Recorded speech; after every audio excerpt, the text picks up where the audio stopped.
आज के इस वीडियो में हम जो है वो मेड प्लस के बारे में बात करेंगे। मेड प्लस इंडिया की सेकंड लार्जेस्ट फार्मेसी रिटेलर है। Wellness, body care, health care, skin care, FMCG products, medical test kits, medical devices, ये सारे प्रोडक्ट जो है वो मेड प्लस अपने स्टोर्स के जरिए कस्टमर तक पहुंचाता है। मेड प्लस जो है वो जब शुरू हुआ था तब उसके पास लगभग 48 स्टोर्स थे, लेकिन आज पूरे देश भर के अंदर उनके पास 2236 स्टोर्स है। इसकी वजह से वो सेकेंड लार्जेस्ट फार्मेसी रिटेलर बन गए अपोलो फार्मेसी के बाद में। मेड प्लस जो है ना वो आज के डेट में 8 से भी ज़्यादा स्टेट्स के अंदर अपनी प्रेजेंस पकड़ के बैठा हुआ है, जैसे कि महाराष्ट्र, उड़ीसा, तमिलनाडु, कर्नाटक, वेस्ट बंगाल जैसे स्टेट्स के अंदर बड़े आराम से मेड प्लस की प्रेजेंस है। राइट, यहाँ पे हम देखते हैं कि हमारे यहाँ पे हम जब 2 से 3 दुकान भी खोलते हैं तो क्या होता है, अल्टीमेटली कैश की चोरी होना चालू हो जाती है, स्टॉक की चोरी होना चालू हो जाती है। लेकिन हैदराबाद में बैठ के मेड प्लस पूरे देश में 2236 स्टोर को कैसे ऑपरेट करता है, ये आज हम इस वीडियो में जानेंगे। मेड प्लस का बिजनेस मॉडल क्या है, उसकी की बिजनेस स्ट्रेटजीज क्या है, ये आज इस वीडियो में हम डिस्कस करेंगे। तो मेरा नाम है ऋषिकेश शोमरे, आप देख रहे हैं मास्टर एंटरप्रेन्योरशिप।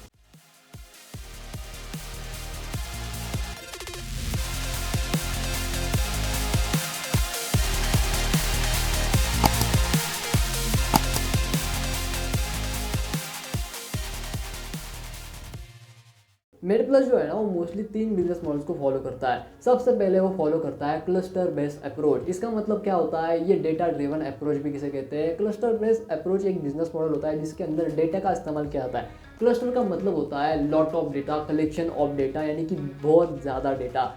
इससे इतना सारा डेटा से अल्टीमेटली होता क्या है, अल्टीमेटली मेड प्लस को पता चलता है कि कौन सा कस्टमर कौन से स्टोर में जाके कौन सी दवाई ले रहा है, कौन सी दवाई की बिक्री कितनी हो रही है, जिसके वजह से स्टोर के अंदर एक हेल्दी इकोनॉमिक्स मेंटेन किया जाता है, जिसकी वजह से स्टॉक की चोरी भी नहीं होती और कैश की भी चोरी नहीं होती। जब इन्वेंट्री आती है उसकी भी एंट्री की जाती है। जैसे कि अगर 100 मेडिसिन आती है, 100 टैबलेट्स आती है एक ही कंपनी की, अगर उनमें से कस्टमर जो 5 खरीद लेता है, यानी कि मेड प्लस के शॉप से 5 कोई कस्टमर खरीद लेता है, तो उसकी एंट्री की जाती है कंप्यूटर के अंदर, और कंप्यूटर अपने आप 100 में से 5 डिक्रीज भी कर देता है, उसका बिल भी बना देता है, और अल्टीमेटली एंड इन्वेंट्री यानी कि क्लोजिंग इन्वेंट्री के अंदर 95 मेडिसिन जो है वो बड़े आराम से दिखा देता है। इसकी वजह से क्या होता है, स्टॉक की बिल्कुल भी चोरी नहीं होती है। इससे वजह से एक हेल्दी इकोनॉमिक्स मेंटेन होता है किसी भी शॉप के अंदर। जैसे अगर मैं बात करूँ जो नॉर्मल फार्मा रिटेलर्स वगैरह है ना, इनके अंदर यानी कि जो एक पर्टिकुलर मेडिकल शॉप होती है ना, उसका ऑन एन एवरेज रेवेन्यू साल का 23 से 25 लाख के आसपास होता है। लेकिन मेड प्लस के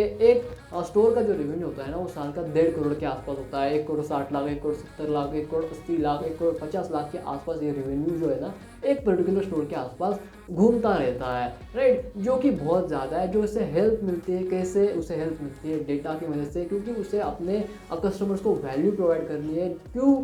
अब उसे वैल्यू इसलिए प्रोवाइड करनी है कि अगर जितनी वो वैल्यू प्रोवाइड करेगा, जितना वो demand and supply chain gap को फुलफिल करेगा, उतना ही कस्टमर उसके पास जाएगा। इसके लिए वो डेटा का इस्तेमाल करता है, यानी कि क्लस्टर बेस्ड ड्रिवन अप्रोच का इस्तेमाल करता है, जिसकी वजह से हैदराबाद में बैठ के 2236 स्टोर बड़े आराम से मैनेज किए जाते हैं। सेकेंड बिजनेस मॉडल जो मेड प्लस फॉलो करता है ना वो है भैया ओमनी चैनल मॉडल। अब ओमनी चैनल मॉडल जो है ना वो एक तरीके से बिजनेस स्ट्रेटेजी के रूप में भी काम में ले जाता है। ये बेसिकली 2-in-1 स्ट्रेटेजी होती है। इसे बिजनेस मॉडल भी कह सकते हैं, इसे बिजनेस स्ट्रेटेजी भी कह सकते हैं। ओमनी चैनल जो बिजनेस मॉडल है ना, इसका मतलब ये होता है कि आप कस्टमर को जो है वो दोनों तरफ से घेर लो। आप जो है वो कस्टमर को ऑनलाइन भी सामान बेचो और ऑफलाइन भी सामान बेचो। 2015 से पहले क्या होता था कि मेड प्लस के आप शोरूम में जाते थे, वहाँ से आप जो है बड़े आराम से क्या खरीदते थे, वहाँ से आप मेडिसिन वगैरह जो है वो खरीदते थे। लेकिन जैसे ही ऑनलाइन मेडिसिन का प्लेटफॉर्म स्टार्ट हो गया, 1mg नेटमेट्स वगैरह आ गया, तो मेड प्लस ने भी क्या किया कि अपने पास यार इतने सारे स्टोर का नेटवर्क तो है ही, लेकिन हम क्या करते हैं, हम अपना ऑनलाइन प्लेटफॉर्म क्रिएट करते हैं, वेबसाइट क्रिएट करते हैं, मोबाइल एप्लीकेशन क्रिएट करते हैं, जिसकी वजह से हम जो है वो आज के डेट में बड़े आराम से ऑनलाइन मार्केट को भी टारगेट कर सकते हैं, because we have a strong store network. जिसकी वजह से आज की डेट में मेड प्लस की 9% सेल जो होती है ना वो online application, mobile application, website के थ्रू आती है, और ये अपने स्टोर की वजह से बड़े आसानी से मतलब कि ऐसा समझ लीजिए कि अपने स्टोर की वजह से ये बड़े आसानी से सबसे तेज़ डिलीवरी कर सकते हैं अपने उन सिटीज़ के अंदर जहाँ पे ये ऑनलाइन डिलीवरी प्रोवाइड करते हैं। इनका जो on an average delivery time है ना वो 2 घंटे का है, जो कि सबसे ज़्यादा फास्ट माना जाता है फार्मेसी इंडस्ट्री के अंदर। राइट, अब ये तो था इनका एक बिजनेस मॉडल। इनका तीसरा बिजनेस मॉडल है वो है भैया हब एंड स्पोक मॉडल। अब हब एंड स्पोक मॉडल है ना, ये वही कंपनी इस्तेमाल करती है जो इन्वेंट्री को मैनेज करती है, जो इन्वेंट्री को मेंटेन करती है। मैं आपको एग्जांपल के साथ समझाता हूँ। देखो, मेड प्लस का एक बहुत बड़ा वेयर हाउस है। उस वेयर हाउस से 2236 स्टोर के अंदर अगर डायरेक्ट सामान जाएगा तो क्या होगा, अल्टीमेटली ट्रांसपोर्टेशन जो कॉस्ट है ना वो इतनी ज़्यादा बढ़ जाएगी कि आप सोच भी नहीं सकते। क्योंकि बड़े बड़े ट्रक्स होते हैं जो बड़े वेयर हाउस से होता है ना, तो वहाँ से बड़े बड़े ट्रक्स भर के निकलते हैं। जब ये बड़े ट्रक वहाँ से भर के निकलेंगे ना, तो इनका जो मोस्टली एवरेज होता है ना 4 से 5 से लेके 4, 5, 6 के बीच में होता है। इसकी वजह से जो ट्रांसपोर्टेशन कॉस्ट है ना वो बहुत ज़्यादा बढ़ जाती है और किसी भी बिजनेस को सस्टेन नहीं कर पाते। तो इस चीज़ को MedPlus hub and spoke model की वजह से सॉल्व करता है। मोस्टली जो कंपनियां होती है जो इन्वेंट्री के अंदर काम करती है वो हब एंड स्पोक मॉडल का इस्तेमाल करती है। क्यों?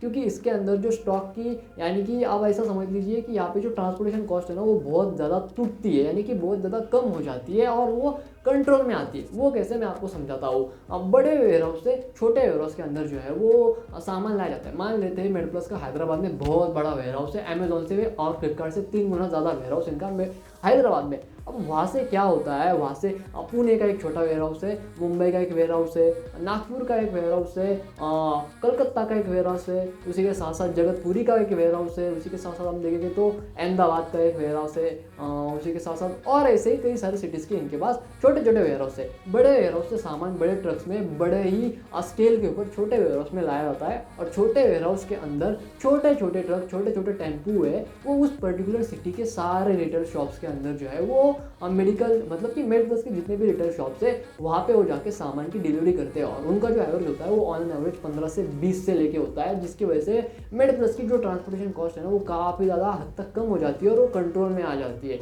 उसे सिर्फ अपने छोटे वेयर हाउस के अंदर ही बड़े लेवल में सामान प्रोवाइड कर देना है ताकि उस पर्टिकुलर सिटी का जितना भी स्टॉक है ना वो मेंटेन रह सके और कस्टमर मेडप्लस के शॉप से बाहर ना जा सके। उसी के साथ साथ मेडप्लस क्या करता है, इसके अपनी खुद की मैन्युफैक्चरिंग प्लांट है, जिसकी वजह से इसके पास जो मेडिसिन वगैरह होती है ना वो बहुत ही कम रेट्स के अंदर ये प्रोवाइड कर सकता है। कई सारी मेडिसिन, कई सारी मेडिकल डिवाइसेस जो है ना वो खुद मेडप्लस मैन्युफैक्चर करता है, जिसकी वजह से उसे बहुत ज़्यादा मार्जिन मिलता है। अब वो कैसे करता है, उसके लिए उसने क्या किया, उसने कॉन्ट्रैक्ट लाइसेंसिंग की हुई है बड़ी फार्मास्यूटिकल कंपनीज के जरिए। जैसे कि मैं आपको समझाता हूँ, अगर कॉन्ट्रैक्ट लाइसेंसिंग का मतलब क्या होता है कि एक पर्टिकुलर ABC कंपनी है, इसने एक पेटेंट फाइल किया है। अब हम जाएंगे इस कंपनी के साथ, इसको बोलेंगे कि भैया एक आप करो, हमको जो है आपका लाइसेंस दे दो, हम आपकी गोली मैन्युफैक्चर करेंगे और बेचेंगे। कंपनी कहती है ठीक है, मुझे साल के इतना पैसा दो और जाके मैन्युफैक्चर करो। फिर ये कंपनी मैन्युफैक्चर करती है ना, तब जो कॉस्ट होती है ना वो बहुत ज़्यादा कम होती है अल्टीमेटली। जैसे अगर मैं बात करूँ एग्जाम्पल के साथ, अगर मैन्युफैक्चरिंग कॉस्ट 1 रुपये की होती है ना, तो वो दवा आपको किसी दुकान के अंदर जो है वो आपको 5 से 6 रुपये में मिलती है अगर 1 रुपये की दवा। और वही अगर जो कॉस्ट अगर 20 पैसे की होती है ना, तो वो दवा आपको 2 से 3 रुपये की मिलती है। ऐसा ये सिस्टम होता है पूरा फार्मा इंडस्ट्री के अंदर, मार्जिन बहुत ज़्यादा होते हैं। इसी का फ़ायदा मेडप्लस भी उठाता है, राइट। तो ये 3 बिजनेस मॉडल थे जिसकी वजह से मेडप्लस अपने सारे स्टोर्स को बड़े आराम से स्केल भी करता है और ये भी करता है, क्या करता है, मतलब कि एक्सपांड भी करता है। कैसे एक्सपांड करता है, इसके लिए हमें बिजनेस स्ट्रेटेजी समझने को। मेडप्लस जो है ना वो 5 बिजनेस स्ट्रेटेजीज को फॉलो करता है मेनली। सबसे पहले मैंने आपको पहले ही कहा था डेटा ड्रिवन अप्रोच, यानी कि क्लस्टर बेस्ड अप्रोच। अब यहाँ पे होता क्या है, मेडप्लस जो है ना वो डेटा की मदद से पता लगाता है कि उसे कौन से एरिया में कौन सी कितनी दवाई भेजनी है और कौन से एरिया में उसे ज़्यादा से ज़्यादा स्टोर्स जो है वो खोलने पड़ते हैं। अब ये कैसे, ये सिर्फ अपने खुद का डेटा नहीं एनालाइज करते, ये बाकियों का डेटा भी एनालाइज करते हैं। जैसे कि गूगल ट्रेंड, अगर आप गूगल ट्रेंड के ऊपर जाते हो, सर्च करते हो नियर मेडिकल स्टोर्स, राइट, उसके बाद में गूगल आपको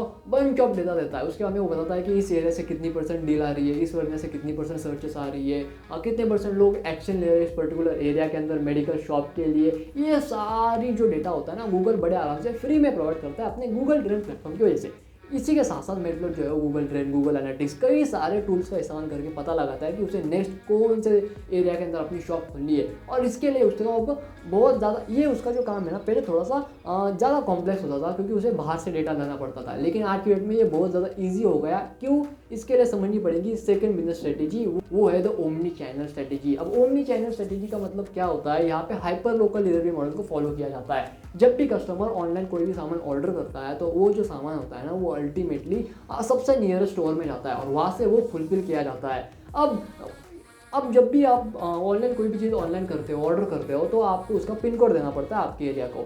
तो अभी मेडप्लस को जो है वो एरिया के पिन कोड से पता चलता है कि किस एरिया में कितनी ज़्यादा डिमांड है, तो उस हिसाब से वो जो है ना अपने स्टोर नेटवर्क को एक्सपांड करता है। और मेडप्लस जो है ना वो हर एक साल में 2 स्टेट्स के अंदर एक्सपांड करता है और उन स्टेट्स के अंदर 3 सिटीज़ के अंदर मोस्टली एक्सपांड करता है। ये उसकी एक कंप्लीट प्रोसेस स्ट्रेटेजी होती है जो उसे डेटा की मदद से पता चलती है। तीसरी जो उसकी बिजनेस स्ट्रेटेजी है ना वो है भैया the complete digital transformation with customer interaction.